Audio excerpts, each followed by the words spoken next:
During a rainstorm on the morning of October 22, 1968, in the Atlantic Ocean, the United States completed one of its most remarkably successful tests yet of man and machine in space. But this was only the ending.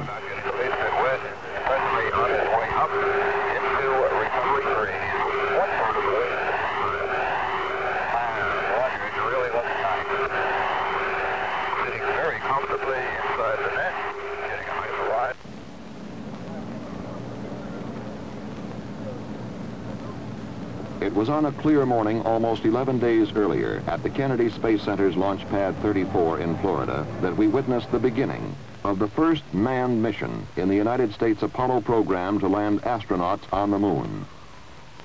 The purpose of the flight of Apollo 7 could be stated very simply: prove that the spacecraft command and service modules would function properly in space long enough to carry men to the moon and back. Accomplishing this was considerably less simple. It meant showing that a brand new spacecraft, far more complicated than its predecessors, would operate so well it could be trusted to take men well beyond near-Earth orbit. The astronauts were spacecraft commander Walter Schirra and pilots Don Isley and Walter Cunningham. The Kennedy Space Center had spent long days in preparation and checkout, working toward a launch time which had been set for months. It was not by chance that Apollo 7 lifted off only 2 3/4 minutes after the appointed moment. 5, 4, ignition, GR.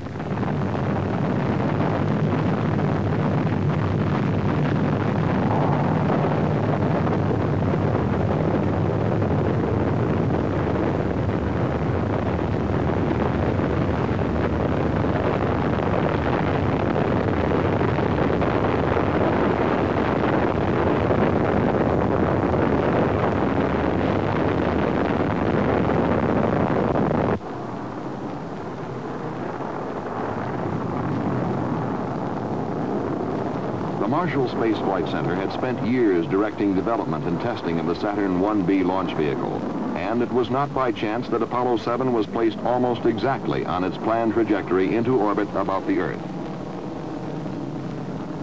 Your Godspeed, Apollo 7. Thrust is okay. Roger thrust. Roll, roger, roll. Very early in the flight, the general pattern of go for Apollo 7 was established in a conversation between the spacecraft and mission control at the Manned Spacecraft Center in Houston, Texas. Right on the old button. Very good. Flight booster. Go. We appear we may be slightly marginal on rocks. We'll keep it. Okay, stand by. Cut off. J2 cut off. Beautiful. Fido. Flight Fido, we're go. Go across the board. CMC looks good, flight. 25,553. H dot is minus 4 balls 1. Across the board, Apollo 7, we have you go for orbit. You're go for orbit.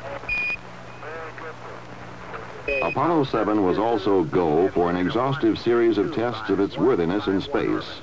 One of the first things which had to be learned was whether the astronauts could control the spacecraft combined with the S-4B Saturn stage.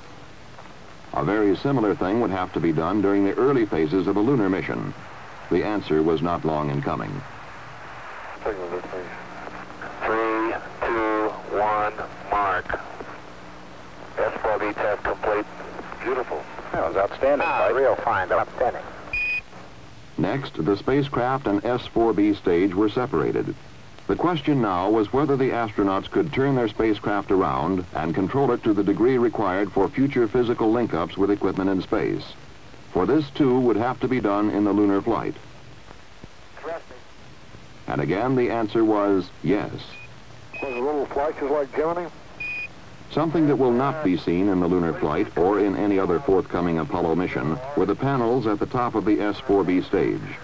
They will simply be jettisoned in the future, but they drew comment in Apollo 7. And the slot panel at the top, left and bottom opened at I would guess to be about a 45-degree angle, and the slot panel on the right is just opened, maybe 30 degrees at the very best. Roger. Looks like you're looking at a 4-jawed angry alligator. Apollo 7 escorted its spent S-4B stage through space for perhaps 30 minutes, then departed. That's a bigger one, Tom. Rated now? Yes. Yeah. It's absolutely beautiful here.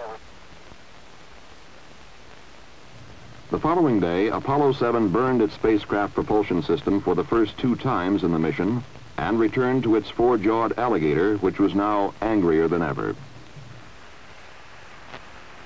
And Apollo 7, Houston, how close are you now? We're close to about 70 feet. It's tumbling rather wildly, so we try to stay away from it. Roger, understand.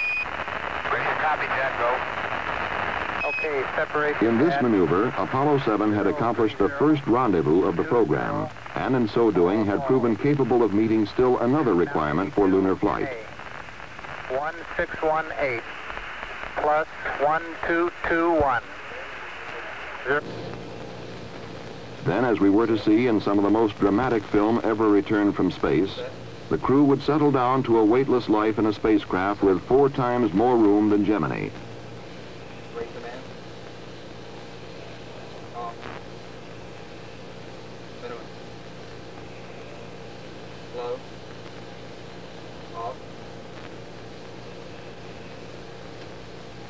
AC. There would be a host of other tests under a host of other conditions. The equipment and systems required to sustain men's lives, to guide and control and propel the spaceship, to provide electric power, to communicate with those on Earth, would time and again prove their mettle. The propulsion system, for example, was burned 8 times, and it behaved perfectly every time. Off, down and guard.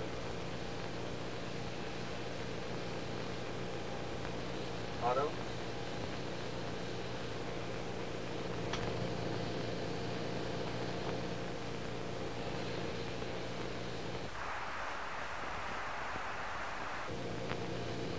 The crew worked with a telescope and a sextant, taking landmark and star sightings for navigation, as will be required for lunar flight.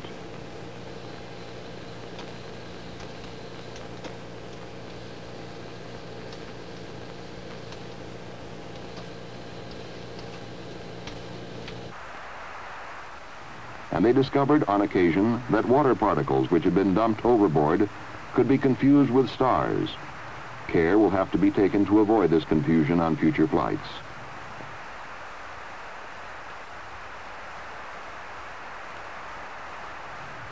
All in all, though, problems were minor and generally were readily overcome or solved. The spacecraft almost seemed to grow stronger as the days went by.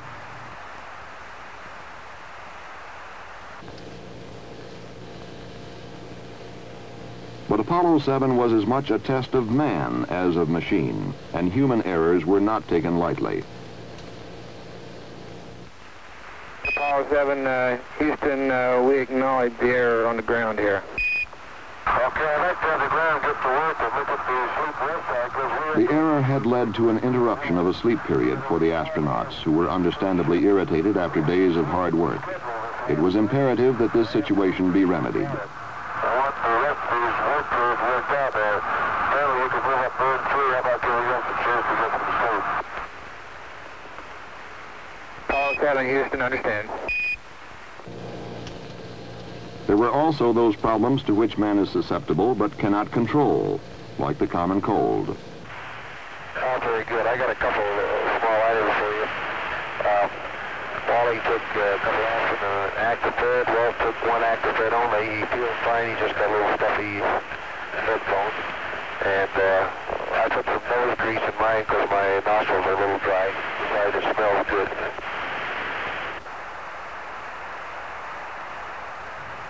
As the cold spread to all 3 astronauts, doctors feared that there might be discomfort, even pain, with eardrums as pressure increased during re-entry. The astronauts were able to cope with the problem, however, by taking decongestants and holding their noses and blowing to equalize re-entry pressures. Always before, we've had to be content with merely listening to our astronauts during their flights. In Apollo 7, through the medium of television, we could actually see them in space for the first time and become better acquainted with weightless life aboard a spacecraft. You're picking up, I can read it now, just a minute. It says from that lovely Apollo something. You guys should write. Apollo room. High atop everything. High atop everything. Looks good. I can see Wally Hanlon now.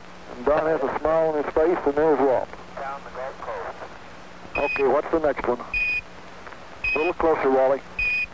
It says keep those cards coming.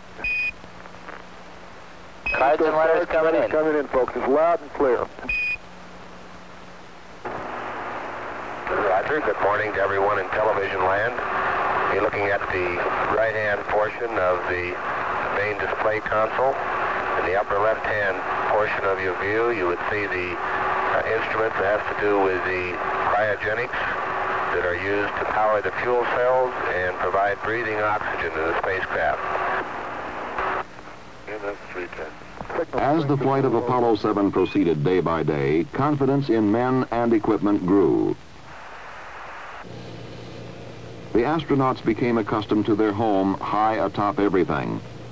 They had a chance to evaluate it as a place to live and work in space. Set. Set.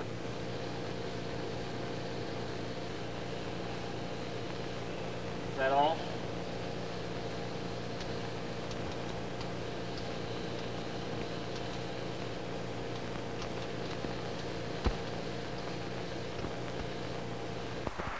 There was a chance to photograph Hurricane Gladys, which raked across Florida and headed out into the Atlantic. There was a chance to photograph areas of the Earth not previously pictured from space. For example, the coast of Chile and the Andes mountain range.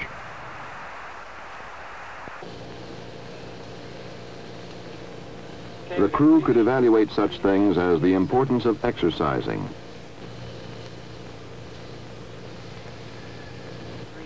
the quality of sleeping arrangements, the palatability of food, seemingly small items, but things of essential importance in a lunar mission. They even recorded the preparation of a drink for a meal.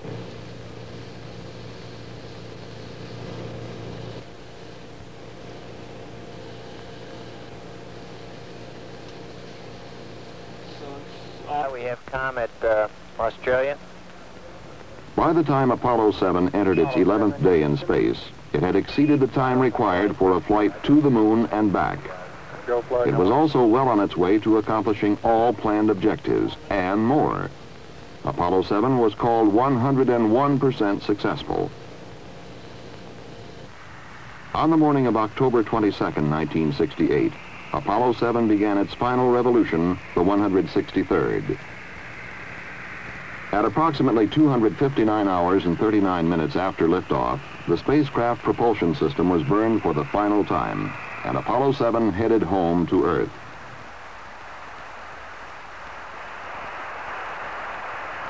From motion picture film recorded during an earlier unmanned Apollo mission, we get some idea what the trip back through the atmosphere was like.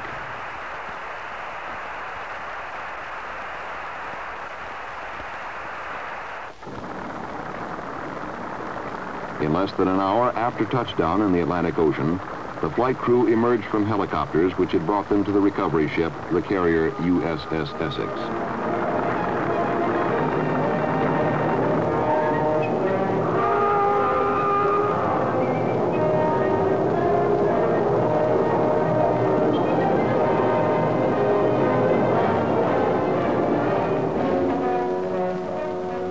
The next manned Apollo flight can be undertaken with confidence that our brand new spacecraft is, as Commander Walter Schirra reported, a magnificent flying machine.